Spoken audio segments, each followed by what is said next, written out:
여러분 안녕하세요. 제가 지금 사연을 쓰고 있는 지금은 태풍 때문에 엄청난 바람을 동반한 비가 내리고 있어요. 이 사연을 듣고 계시는 여러분들도 태풍 피해가 없으셨길 바랄게요. 인생이 잔잔한 호수처럼 큰 파문 없이 흘러가다 보면 어느 순간 재미가 없다고 느낄 수도 있잖아요. 그래서 굴곡도 있어야 하고 실패도 있어야 살아가는 원동력을 더 얻는다고 하는데 전 지금 몰아치는 태풍처럼 너무 믿을 수 없는, 믿고 싶지도 않은 그런 일들이 휘몰아쳐 정신을 차릴 수가 없어요. 왜 나한테만 이런 일이 생기는지, 다른 사람들은 그냥저냥 평온하게 삶을 살아가는 것 같은데 너무 답답하고 억울해서 이렇게 사연을 보내게 됐어요. 여러분의 위로와 응원이 필요합니다. 끝까지 듣고 저의 이 소용돌이치는 마음을 잘 달래주세요. 여러분, 바보 온달과 평강공주라는 옛 이야기 아시죠? 어렸을 적 울보였던 평강공주는 왕이었던 아버지에게 그렇게 계속 울면 커서 바보 온달에게 시집 보낸다 라는 말을 매일 들었어요. 그리고 평강공주는 홍기가 찬 나이가 되자 귀족에게 시집을 보내려던 아버지에게 정말로 바보 온달에게 시집 가겠다고 고집을 부려 궁에서 쫓겨나게 됩니다. 그리고 정말로 바보 온달과 혼인을 한 평강공주는 지극정성으로 바보 온달에게 학문과 무예를 가르쳐 더 이상 바보가 아닌 똑똑한 온달이 되어 왕의 인정을 받습니다. 그리고 온달과 평강공주는 행복하게 살면서 이야기가 끝이 납니다. 여기까지 우리가 다 아는 평강공주와 바보 온달의 이야기죠. 하지만 현실은 이런 설화와 달리 행복하게 살았답니다. 끝! 하고 끝나지 않습니다. 그 행복 뒤의 이야기는 아무도 알 수 없잖아요. 제가 바보 온달과 평강공주의 이야기를 꺼낸 이유는 바로 저와 남편을 두고 주변 사람들이 환생한 바보 온달과 평강공주라고 말했기 때문이에요. 전 요즘 말로 소위 말하는 금수저 집안에서 태어났어요. 아버지는 잘 나가는 중소기업의 사장님이셨고 어머니는 외할아버지에게 물려받은 건물이 5채나 강남에 있는 건물 부자셨죠. 이미 강남에 집이 있었고 거기에 외동딸이었던 전 부족함 없이 풍족한 유년 시절을 보냈습니다. 대학생 때도 동기들이 등록금을 벌기 위해 아르바이트를 하러 바쁘게 다니는 동안 전 다른 나라의 언어 공부를 하며 여유 있는 대학 생활을 즐겼어요. 그렇다고 집에 돈이 많다고 흥청망청 쓰지 않고 아나무인으로 진상짓을 하며 사는 그런 사람은 절대 아니었어요. 부모님이 늘 겸손해야 한다고 가르치셨거든요. 민정아, 절대 남 앞에서 돈 자랑하면 안 돼. 사람마다 사는 형편이 다 다른 거고 각자의 상황이 있어. 그러니까 남들보다 여유 있다고 잘난 척하고 없어 보이는 사람 무시하면 절대 안 된다. 알았지? 네, 알았어요, 엄마. 꼭 명심할게요. 잘난 척하지 말고 겸손해라. 커서도 귀에 딱지가 않을 정도로 들었던 부모님의 얘기였습니다. 부모님의 얘기를 늘 명심하며 살았던 전 말썽 한번 부리지 않고 대학까지 졸업해 어머니의 건물에서 해외에서 액세서리를 수입해 판매하고 있었죠. 민정이 이제 결혼할 때 됐는데 슬슬 선 보러 다녀야지. 옛날 사람처럼 선이 뭐야. 너무 촌스럽잖아. 기다려봐. 운명처럼 저 사람이다 하는 사람이 나타날 거라고. 엄마랑 아빠도 선 봐서 결혼한 거 아니잖아.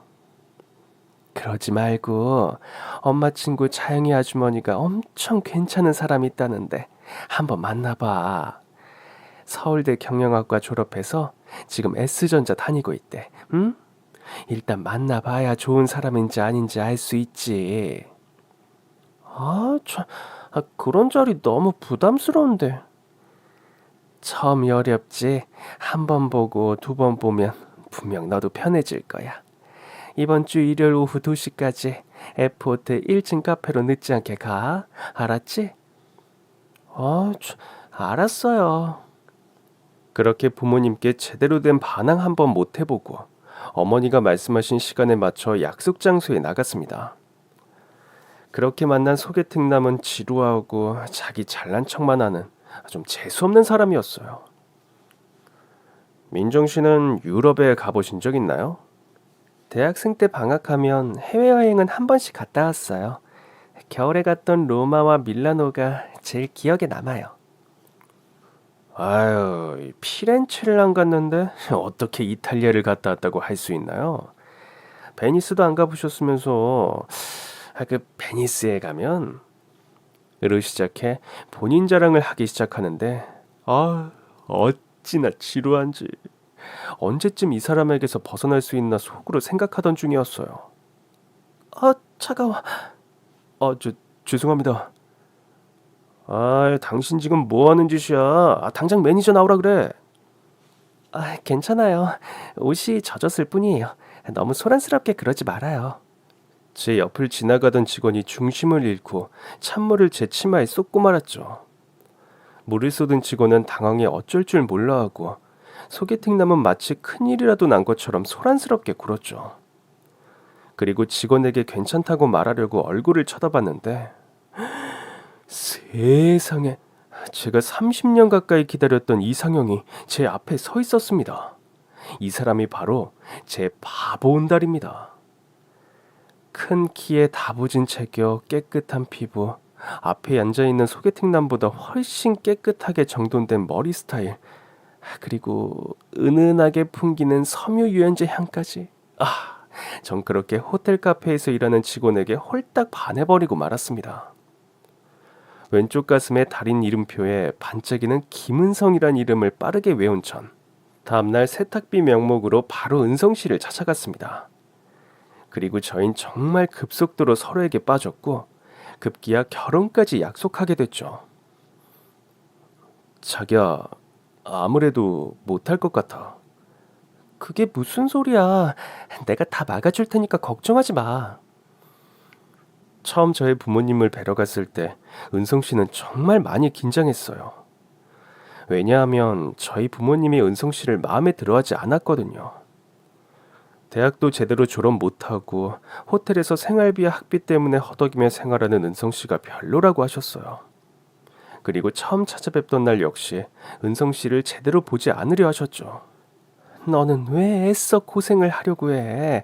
이보다 훨씬 좋은 조건의 남자들이 많이 있는데. 그럼 엄마는 아빠 조건만 보고 사랑 없이 결혼했어? 이 사람도 인서울 4년제 대학교 다니는 사람이라고. 두고 봐. 내가 이 사람 교수로 만들고 말 거야. 반대하는 시댁도 만만치 않았습니다.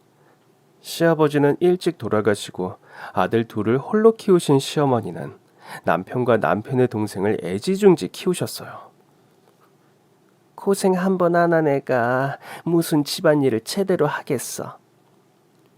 엄마, 처음부터 잘하는 사람이 어딨어. 엄마가 잘 가르쳐주면 이 사람 금방 배울 거야. 그리고 음식도 잘하고 야무지다고. 너무 걱정하지 마세요. 시어머니는 제가 돈 많은 부모 밑에서 아무것도 할 줄 모르고 철없이 컸을 거라고 늘 생각하셨죠.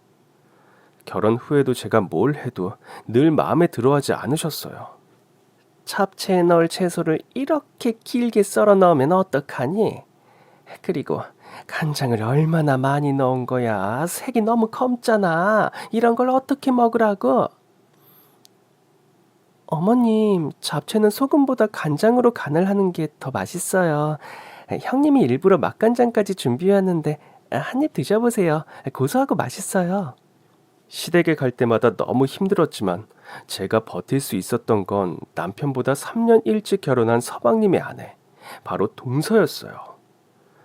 저보다 2살 어린 동서는 자매가 없는 저에게 친동생이나 다름없는 사람이었죠.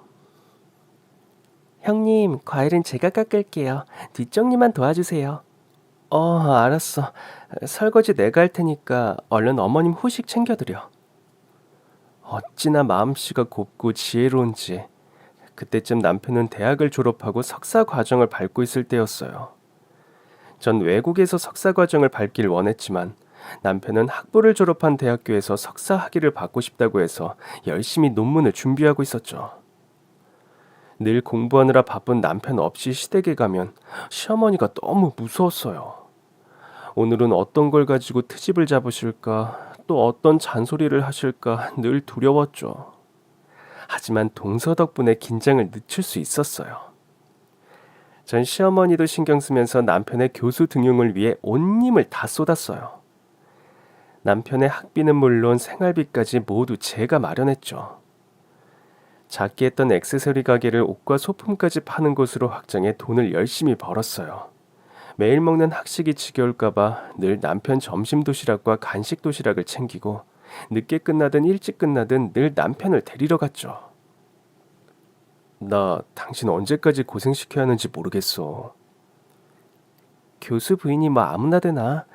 나 지금 이렇게 하는 거 하나도 안 힘들고 고생이라고 생각 안 해. 그러니까 내 걱정하지 말고 당신은 연구에 힘써. 이제 논문 제출 기한도 얼마 남지 않았잖아. 늘 미안하고 고맙고 정말 사랑해. 하지만 저의 부모님은 여전히 이런 절 이해하지 못하셨죠. 너 정말 사서 고생하는구나. 너 저러다 김서방 교수 못 되면 어쩌려고 그래? 응? 지금이라도 이혼하고 너 편하고 행복하게 해주는 사람 만나라. 응? 엄마, 난 지금도 편하고 행복해. 그리고 이 사람 머리 좋은 거 엄마도 이제 알잖아. 그러니까 엄마도 기다려. 이 사람 금방 부교수 달고 정교수로 임명될 거니까. 그렇게 또 시간이 흐르고 남편은 드디어 부교수를 거쳐 정교수로 임명되었습니다. 정말 축하해 여보. 역시 내 사랑은 해낼 줄 알았어. 다 당신 덕분이야. 당신 없었으면 나 중간에 분명 포기했을 거야. 당신이 끝까지 날 믿어줬기 때문에 여기까지 올 수 있었어. 우리 민정이 장하다. 어지러워. 내려줘. 절 들고 빙글빙글 도는 남편의 즐거움과 기쁨은 정말 하늘을 찌를 듯 했습니다. 저의 부모님도 기어이 교수가 된 남편을 보고 드디어 인정하셨어요. 물론 우리 딸이 자네 내조를 하지 않았다면 이렇게 빨리 교수가 되지 못했겠지. 하지만 그만큼 김서방이 노력했기 때문에 지금의 결과도 있는 거야. 대신 사람은 초심을 잃으면 절대 안 돼. 어쨌든 교수 임명된 거 정말 축하하네. 정말 감사합니다, 아버님. 시댁 가까이 살았던 저와 남편은 남편이 교수가 되자마자 대학교와 가까운 곳에 집을 얻어 이사를 했어요.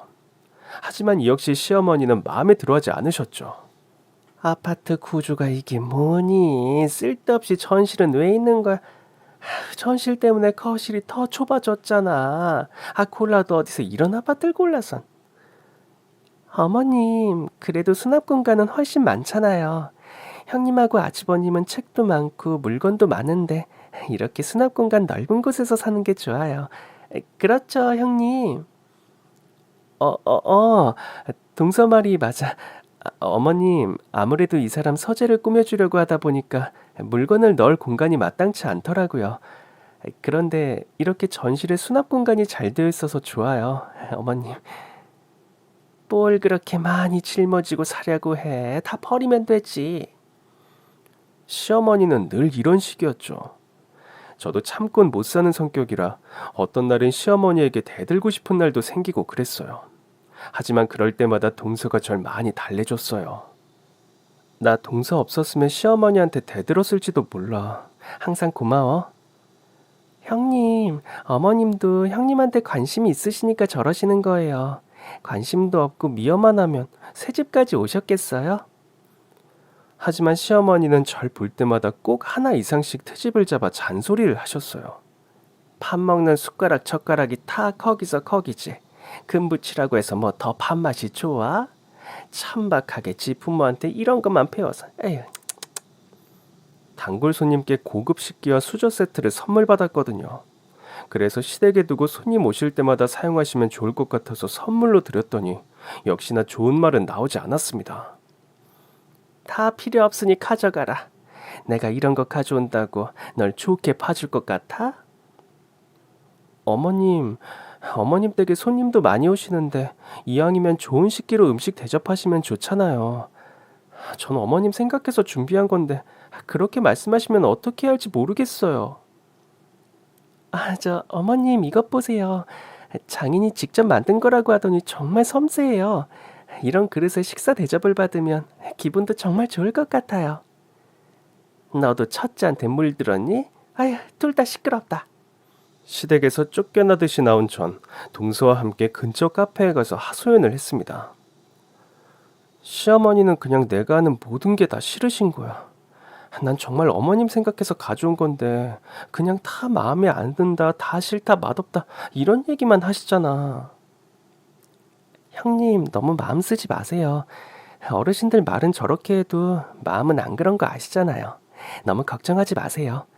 그리고 더 오버해서 잘하려고 하지 말아요. 형님만 기운 빠져요. 저도 사실 반 포기하고 살고 있잖아요. 동서라도 없었으면 나 벌써 숨 막혀 죽었을 거야. 정말 고마워. 저도 형님이 있어서 너무 좋아요. 참, 형님 이거 가져가세요. 제가 요즘 식혜 담그는 거에 빠져서 엄청 많이 만들었거든요. 이건 그냥 식혜, 이건 단호박 식혜예요. 아주버님하고 같이 드세요. 어쩜 이렇게 못하는 게 없어. 고마워. 잘 먹을게. 그렇게 동서와 헤어지고 지치고 힘든 몸을 이끌고 집에 들어왔죠. 그런데 아파트 전실부터 장미꽃잎이 잔뜩 떨어져 있는 거예요. 어머, 이게 다 뭐야? 장미꽃잎으로 만들어진 꽃길을 따라 들어가니 천성이도 넘는 장미꽃이 거실을 가득 채우고 있었습니다. 여보, 내가 당신이 이제 꽃길만 걷게 해줄게. 당신 덕분에 나 여기까지 올 수 있었어. 정말 사랑해. 여보, 이거 다 당신이 준비한 거야? 우리 자기를 위해서라면 이 정도는 일도 아니지. 어때? 마음에 들어? 당연히 마음에 들지. 이런 걸 누가 싫어하겠어. 집안 전체를 채우는 향기로운 장미 생화 향기와 그 향기 속에 함께 있는 저와 우리 남편. 시댁에서 있었던 일들을 싹 잊게 해주는 남편의 이벤트였어요. 그런데 절 안고 있던 남편이 절 내려놓고 갑자기 제 앞에 무릎을 꿇는 거예요. 나와 결혼해줘서 정말 고마워. 이건 늦었지만 당신에게 다시 한번 하는 프로포즈야. 여보. 그렇게 눈물이 나는 거 있죠. 무릎을 꿇은 남편은 다이아몬드가 크게 박힌 반지를 선물했고 그 반지는 제 왼쪽 네 번째 손가락에 자리를 잡았습니다. 그 후로 남편은 학회로 외국을 갈 때마다 항상 마음에 드는 선물을 사왔고 부부 동반 모임이 있으면 빼놓지 않고 절 데리고 가 남편이 교수가 되기까지 제가 얼마나 많은 노력을 했고 희생했는지 얘기했죠. 그러면 주변의 다른 교수들이 현대판 평강공주와 온달왕자라고 놀리듯이 얘기했어요. 그리고 그쯤 아버지 회사가 상장돼 저의 친정은 100억이 넘는 자산가가 됐습니다. 그중 일정 부분 먼저 증여 절차를 밟아 저 역시 부자가 됐죠. 그 기념으로 5억짜리 슈퍼카를 뽑았습니다. 차가 많이 다니지 않는 새벽녘에 차를 끌고 나가면 그렇게 신날 수가 없었어요. 그리고 며칠 뒤 형님, 저 형님 차 몰고 기분 내고 싶어요. 끌고 신나게 몰고 와. 동서가 제 슈퍼카를 몰고 싶어 하길래 전 흔쾌히 차를 동서에게 내줬죠. 그리고 동서가 출발한 지 얼마 되지 않아 끼익 하는 소리가 나서 달려나가 보니 차가 전복된 정말 믿을 수 없는 광경을 목격하고 말았습니다. 동서! 당장 119와 112에 신고한 전 전복된 차 근처로 달려갔고 정말 보기 힘든 광경을 목격하게 됩니다. 피를 많이 흘리고 있는 정신을 잃은 동서. 전 소리를 지르며 우리 동서를 살려달라고 외쳤고 주변에 지나가던 사람 역시 심각한 사고 현장을 보고 신고를 하고 사고 현장은 말 그대로 아수라장이었습니다. 차 안에 저희 동서가 있어요. 빨리 꺼내주세요. 저쪽에서 기다려주세요. 저희가 빨리 구조하겠습니다. 제발 저희 동서 좀 살려주세요. 제발요. 눈물이 앞을 가려 앞도 보이지 않으면서 전 소리쳤습니다. 믿기지도 않는 신을 찾으며 빌었어요. 제발 우리 착한 동서를 살려주세요. 우리 동서를 벌써 하늘로 데려가려고 하지 마세요. 비키세요. 다행히 무사히 구출된 동서는 바로 구급차에 실렸고 전 그 뒤를 따라갔습니다. 응급수술에 들어간 동서는 수술이 시작된 지 5시간도 돼도 수술이 끝날 기미가 보이지 않았고 전 경찰들에게 어떻게 된 일인지 경위를 설명해야 했죠. 차 주인이라고요? 네, 동서가 제 차를 운전해보고 싶다고 해서 차를 막 빌려준 참이었어요. 그런데 주차장을 빠져나가자마자 얼마 되지 않아 큰 소리가 났고 너무 놀라서 나가보니 동서가 탄 제 차가 전복되어 있었습니다. 보험은 들고 운전한 건가요? 네, 1일 운전자 보험에 가입 후 동서는 차를 몰고 나간 거예요. 마지막으로 차를 정비한 게 언제인가요? 차를 새로 산 지 한 달밖에 되지 않았어서 정비를 하진 않았어요. 일단 알겠습니다. 차는 감식에 들어갔습니다. 블랙박스와 그 외 다른 것들을 확인 후 다시 찾아오겠습니다. 사고가 난 차는 단 한 대. 동서는 다른 차와 부딪힌 것이 아닌 혼자 전복됐죠. 전 이 사고 상황을 이해할 수 없었어요. 10시간이 넘는 대수술을 마치고 나온 동서는 여전히 정신을 차리지 못하고 있었습니다. 중환자실에 들어가 눈만 감고 있는 동서를 보며 전 계속 기도했습니다. 제발 제 동서를 살려주세요. 저렇게 착한 사람을 데려가면 반칙이에요. 제 동생과도 같은 사람입니다. 제발 동서를 살려주세요. 동서, 눈 좀 떠봐. 응? 내가 이렇게 기다리고 있을게. 제가 중환자실 앞에 앉아있는 사이 서방님과 저의 남편, 시어머니께서 달려오셨습니다. 여보, 형수님, 이게 대체 어떻게 된 일이에요? 이 사람이 사고라뇨. 당신 차를 타고 나갔다며? 우리 동서 어떻게... 동서가 내 차를 타보고 싶다고 해서 차를 빌려줬는데 차를 끌고 나가자마자 사고가 났어. 우리 아파트 사거리 있지? 거기 횟집 앞에서 차가 뒤집혔는데... 말을 하면 할수록 눈물이 멈추질 않았습니다. 대체 나온 지 한 달도 안 된 차가 왜 갑자기 사고가 났는지 모르겠어. 서방님 너무 죄송해요. 우리 동서 불쌍해서 어떡하지? 저러다 안 깨어나면 어떡해 여보. 그럼 나 동서랑 서방님한테 너무 미안해서 앞으로 어떻게 살아? 그런 재수없는 소리 하지 마라. 둘째가 죽긴 왜 죽어? 시어머니께서 갑자기 중환자실 앞에서 버럭 소리를 지르셨습니다. 전 소리 지르는 시어머니를 똑바로 쳐다보며 얘기했습니다. 분명 차에 무슨 문제가 생긴 거예요. 그게 차 자체 결함인지 아니면 누군가가 장난질을 친 건지 차 감식 결과를 보면 알 수 있겠죠.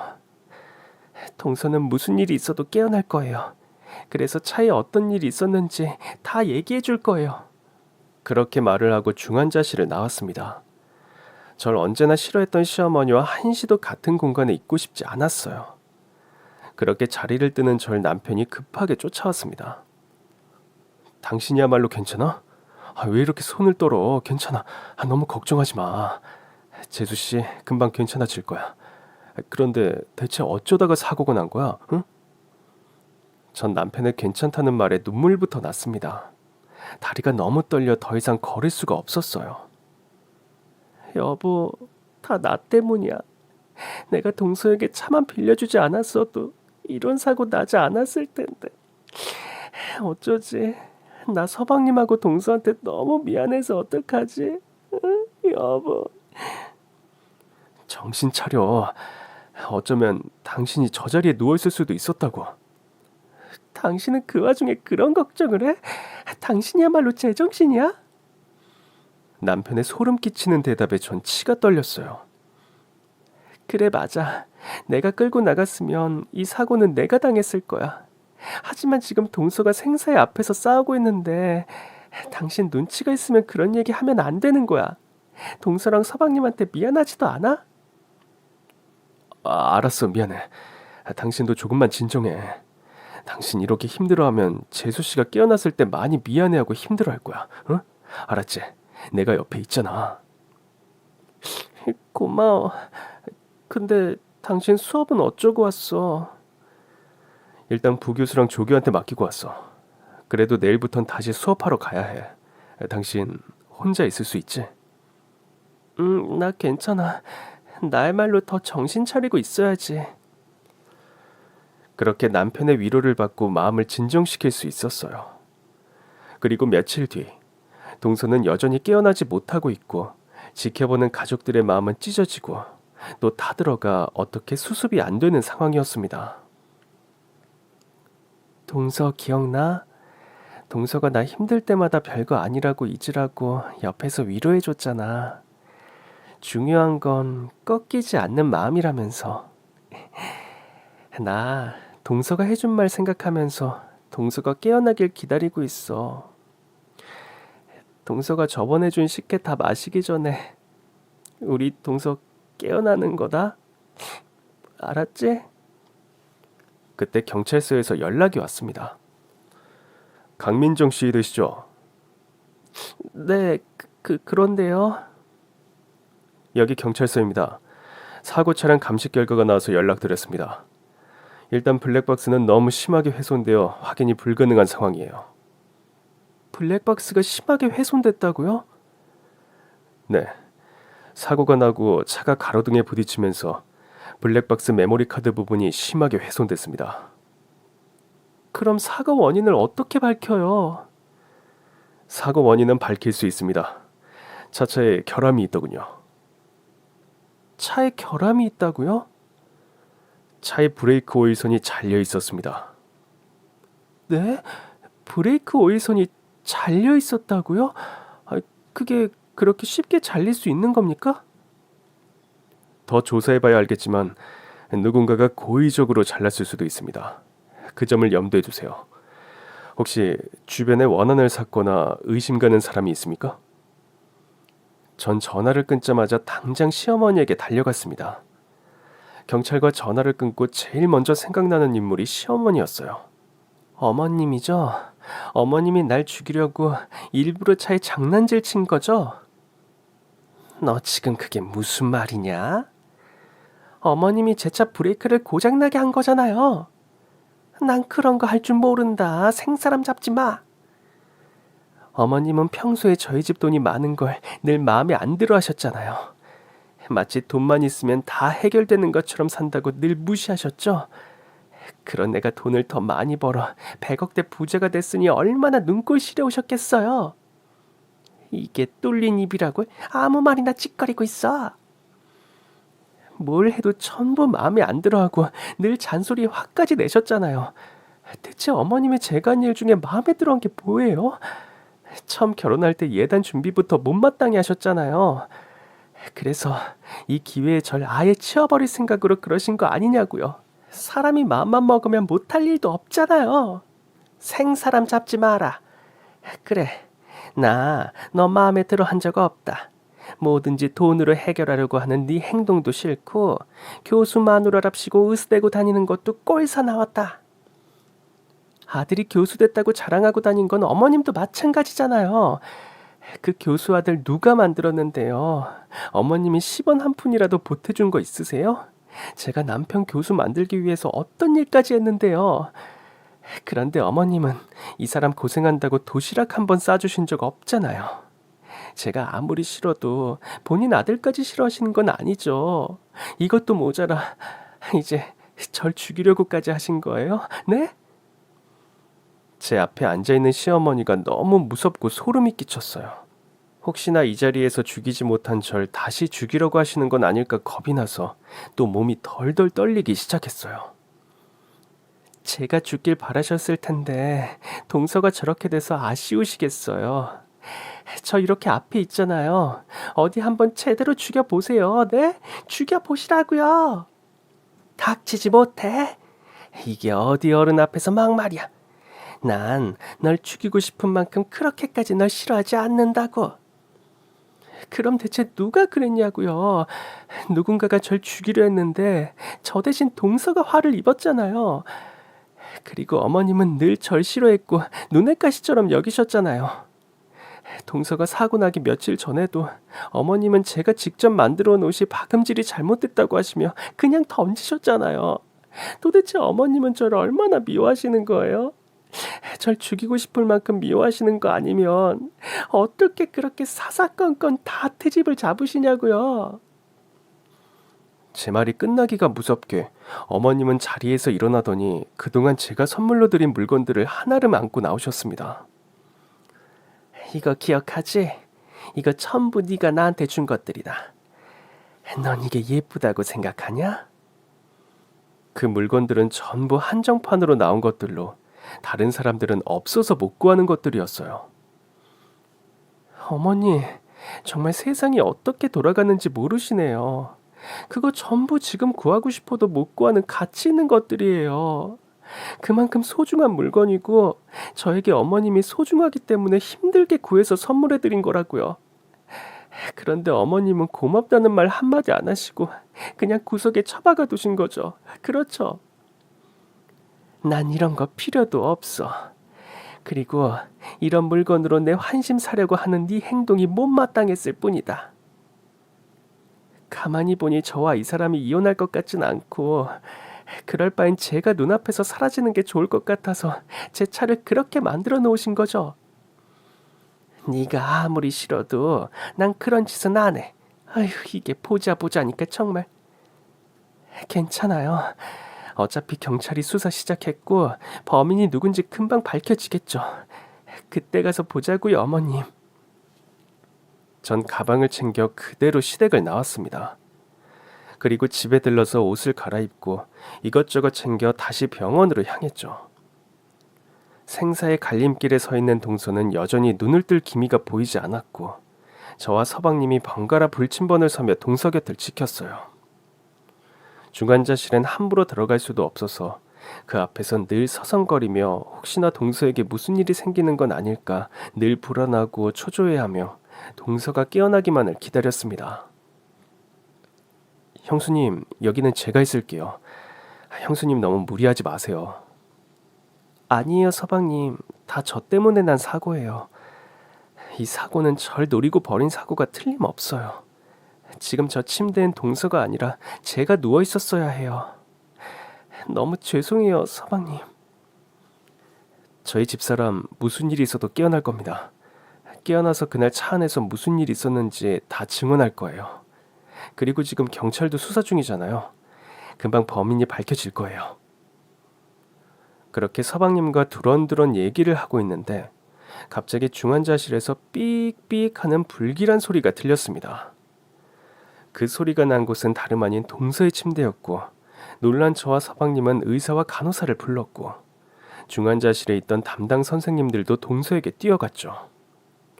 전 제발 아무 일도 일어나지 않기를 동서가 무사히 깨어나 저를 보며 형님이라고 불러주길 간절히 기도하고 또 기도했습니다. 제가 시어머니를 찾아가서 난리를 친 이후로 어머님은 병원에 오시지 않으셨어요. 간간히 서방님과 제 남편에게 전화해 동서의 상태를 확인하는 것 같더라고요. 전 이때까지만 해도 시어머니가 무서워 도망을 치는 건 아닐까 그런 생각을 하고 있었습니다. 그런데 며칠 뒤 생각지도 못한 반전이 일어납니다. 강민정 씨, 경찰서로 와주셔야 할 것 같습니다. 네, 바로 갈게요. 병원 앞에서 택시를 타고 경찰서로 달려가며 전 확신했습니다. 드디어 범인이 잡혔구나. 그게 시어머니든 누구든 가만두지 않겠다는 생각으로 경찰서로 들어갔습니다. 사고 전날 아파트 주차장 CCTV입니다. 우리 남편인데 저 여자는 아시는 분입니까? 남편 후배이자 남편 대학과의 부교수인데요. 저 여자가 왜 남편과 같이 있지? 그리고 그 뒤에 이어지는 영상을 보고 전 경악을 금치 못했습니다.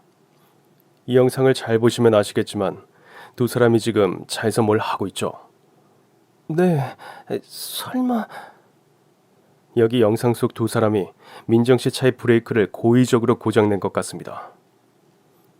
전 경찰의 이야기와 영상을 보면서 오직 한 가지만 생각했습니다. 왜? 도대체 왜? 그리고 얼마 지나지 않아 살인미수로 남편과 남편의 부교수는 경찰서로 잡혀왔고 전 남편에게 대체 무슨 짓을 한 거냐고 따져 물었습니다. 저거 당신이 한 짓 맞아? 확실해? 아니지. 당신은 그냥 내 차가 잘 있나 확인했을 뿐이잖아. 그치? 당장 아니라고 대답해. 맞아. 내가 그랬어. 뭐라고?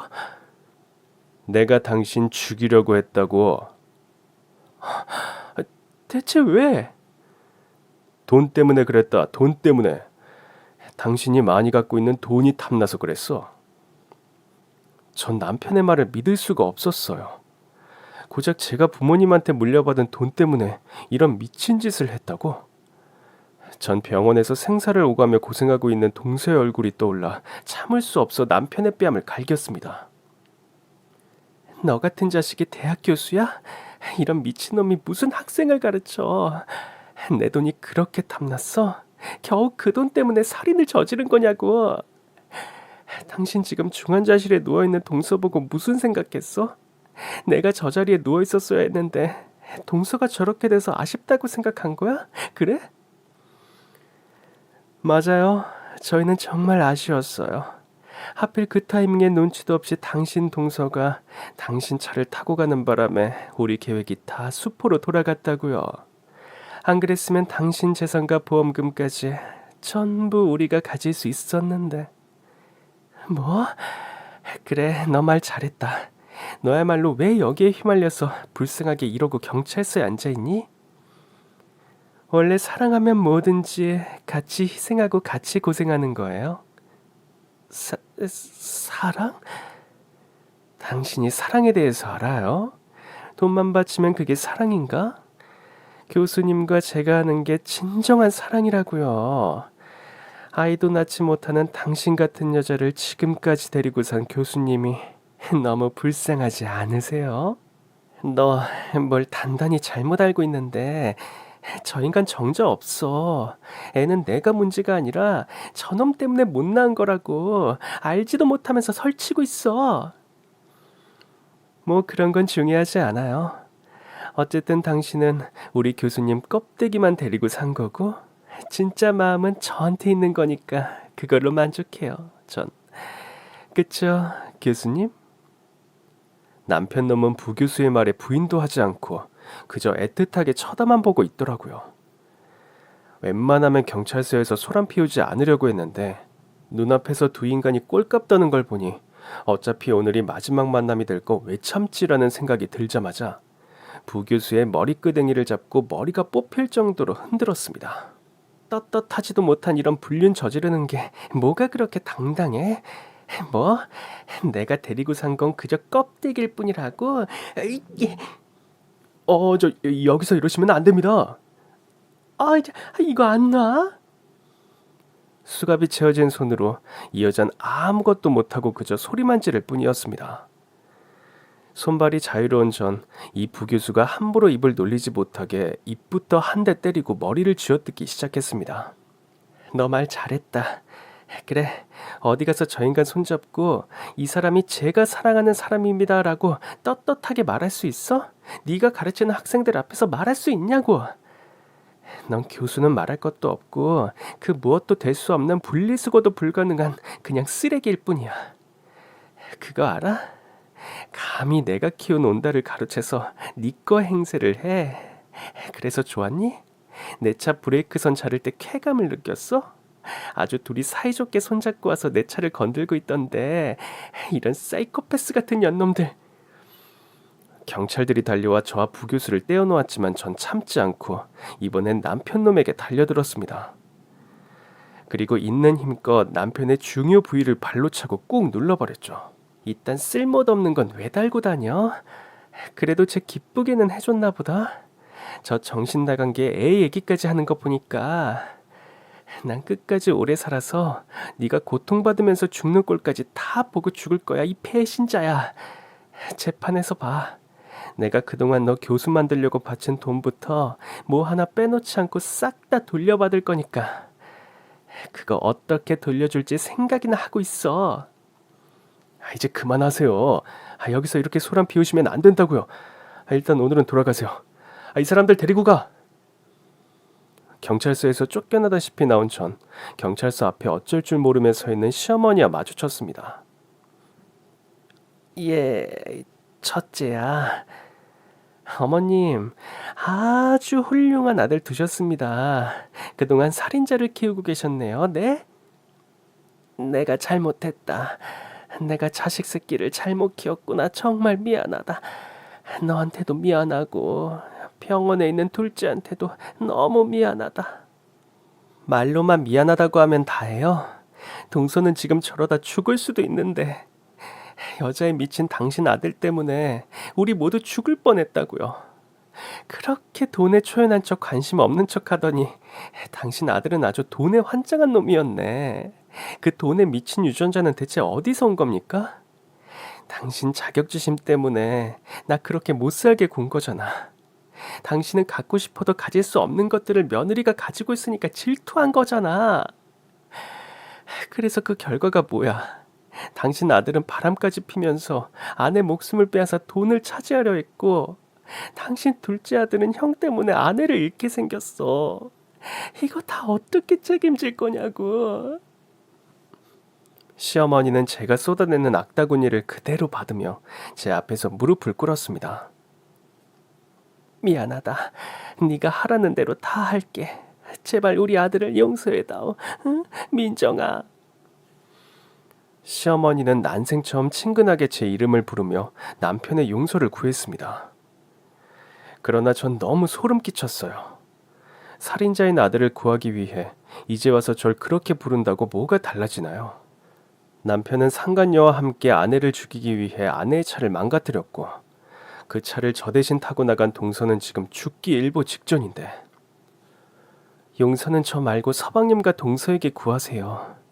전 당신과 당신 아들을 용서해야 할 명분이 없으니까요.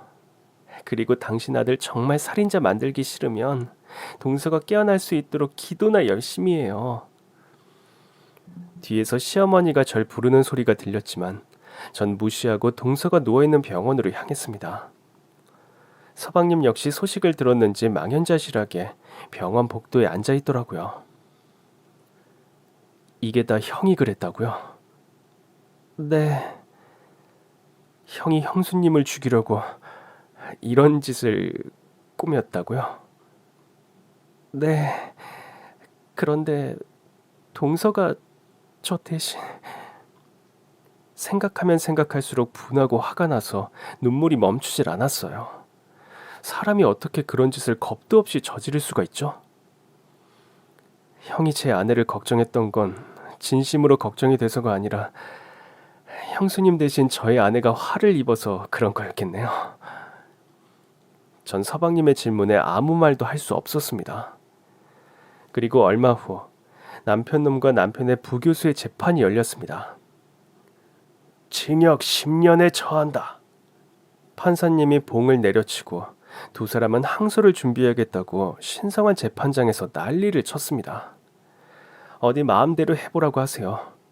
그렇다고 두 사람이 살인을 저지른 게 없던 일이 되는 게 아니니까요.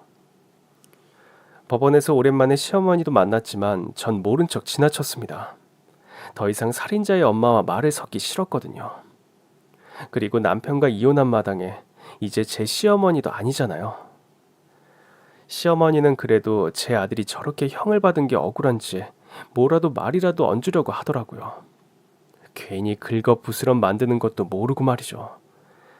그러거나 말거나 전 변호사와 함께 재판장을 나왔습니다. 변호사님, 정말 감사합니다. 아니에요. 저 사람들이 항소한다 해도 형이 크게 줄진 않을 겁니다. 두 사람이 얼마나 철저하게 살인을 계획했는지 이미 증거가 명백하고 이미 경찰서에서 진술한 내용이 있기 때문에 너무 걱정하지 않으셔도 됩니다. 감사합니다, 변호사님. 조심히 들어가세요. 네, 새로운 소식 있으면 연락드릴게요. 상쾌하게 재판 결과를 들고 전 당연히 동서가 있는 병원으로 향했습니다. 동서, 형님, 왜 힘든데 일어나 있어? 누워있지 않고. 다행히 중환자실에서 깨어난 동서는 며칠 전 일반 병실로 옮겼어요. 동서가 처음 깨어났던 날 정말 앞이 안 보일 정도로 서방님과 울었습니다. 감사합니다. 정말 감사합니다. 동서 정말 다행이야. 깨어나줘서 정말 고마워. 병원에서 의사 선생님께 마음의 준비를 하는 게 좋을 것 같다는 얘기를 몇 번이나 들었는지 그래도 그 힘들고 위험했던 고비를 다 넘기고 깨어나준 동서가 너무 대견하고 고마울 수가 없더라고요. 결과는 어떻게 나왔어요? 10년. 겨우 10년이요? 음, 그 와중에 항소하겠대. 웃기지. 이런 일을 저질렀을 때부터 제정신이 아니라고 생각했지만 정말 미친 사람들이네요. 반성문도 한 장도 안 썼다면서요? 음, 뭐가 그렇게 잘났다고. 다른 사람들도 구구절절 반성문도 몇 장씩 써서 판사님께 보여주던데 이 인간들은 그런 것도 안 하고 항소하겠다고 하더라. 정신 못 차렸네요. 정신 못 차렸어. 아 참, 집에서 이거 챙겨왔어, 동서. 어머, 이거 제가 형님께 드렸던 식혜잖아요. 응, 이거 다 먹기 전에 동서 깨어나라고 매일 기도했는데 그 기도가 통했나 봐. 그런데 얼마 안 남았어. 제가 다 나으면 형님 식혜부터 해드릴게요. 나 기대한다. 이것보다 훨씬 맛있게 담가드릴게요. 알았어. 동서는 재활 치료가 남았지만 건강한 모습으로 퇴원했어요. 두 발로 서서 병실을 걸어 나가는 모습을 보는데 어찌나 감격스럽던지. 몇 개월 동안 제대로 움직이지도 못해서 처음 혼자 화장실을 가다가 넘어졌었거든요. 이젠 재활 치료를 통해 팔과 다리에 근육이 붙어서 걷는데 문제가 없어요. 그리고 살인자 2명은 항소를 포기하고 얌전하게 형을 살고 나오기로 했답니다. 현실은 행복하게 살았다는 동화 속 공주님의 이야기와는 전혀 다르게 흘러가죠. 제가 그렇게 지극정성으로 보살핀 한때 저의 바보 온달이었던 전 남편은 돈과 여자의 눈이 멀어 살인을 저질렀고 그 때문에 동서는 크게 다쳤습니다. 때론 현실이 너무 잔인해 두려울 때도 있죠. 그래도 동화나 설화의 결말처럼 모두 끝까지 행복하게 살았답니다는 아니지만 때때로 찾아오는 행복과 기쁨, 또 감동 때문에 계속 살아가는 힘을 얻는 것 같아요. 저의 동화는 비록 안 좋은 결말로 끝났지만 여러분들의 삶은 늘 행복이 함께하길 바랍니다. 그럼 지금까지 제 긴 이야기 들어주셔서 정말 감사합니다. 여러분의 응원 덕분에 더 힘내서 잘 살 수 있을 것 같아요. 그럼 안녕히 계세요.